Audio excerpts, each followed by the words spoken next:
विदर्भ न्यूजची विशेष बातमी. कारंजा लाडमधील डेअरी आणि हॉटेल्स प्रशासनाच्या रडारवर.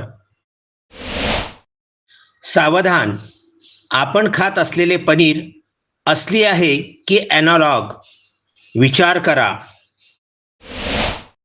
कारंजेकरांनो, तुम्ही हॉटेलमध्ये आवडीने पनीर मसाला मागवता किंवा घरातील स्वयंपाकासाठी जवळच्या डेअरीमधून पनीर विकत आणता का?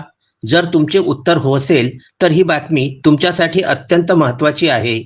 सध्या बाजारामध्ये दुधापासून बनविलेल्या खऱ्या पनीरऐवजी आरोग्याला घातक ठरू शकणारे ॲनालॉग पनीर म्हणजेच कृत्रिम पनीर मोठ्या प्रमाणामध्ये विकले जात असल्याची धक्कादायक माहिती समोर आलेली आहे.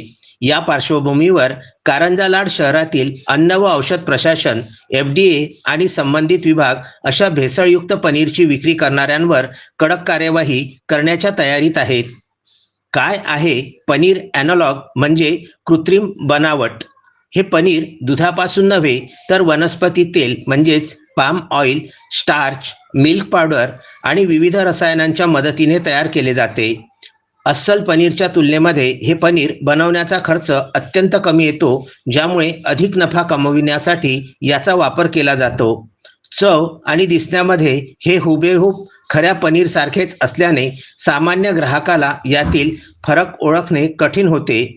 अन्न सुरक्षा आणि मानके प्राधिकरणाच्या म्हणजेच FSSAI नियमांनुसार जर एखादे हॉटेल किंवा डेअरी ॲनालॉग पनीर वापरत असेल तर त्यांनी त्यांच्या मेनू कार्डवर किंवा दुकानाच्या फलकावर हे पनीर ॲनालॉग म्हणजेच कृत्रिम आहे असे स्पष्टपणे लिहिणे बंधनकारक आहे.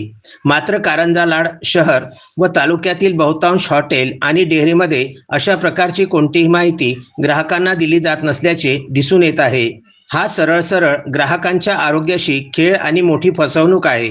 प्रशासनाची मोठी कार्यवाही होणार का? मिळालेल्या माहितीनुसार अन्न व औषध प्रशासनाकडे FDA या संदर्भामध्ये काही तक्रारी प्राप्त झालेल्या आहेत.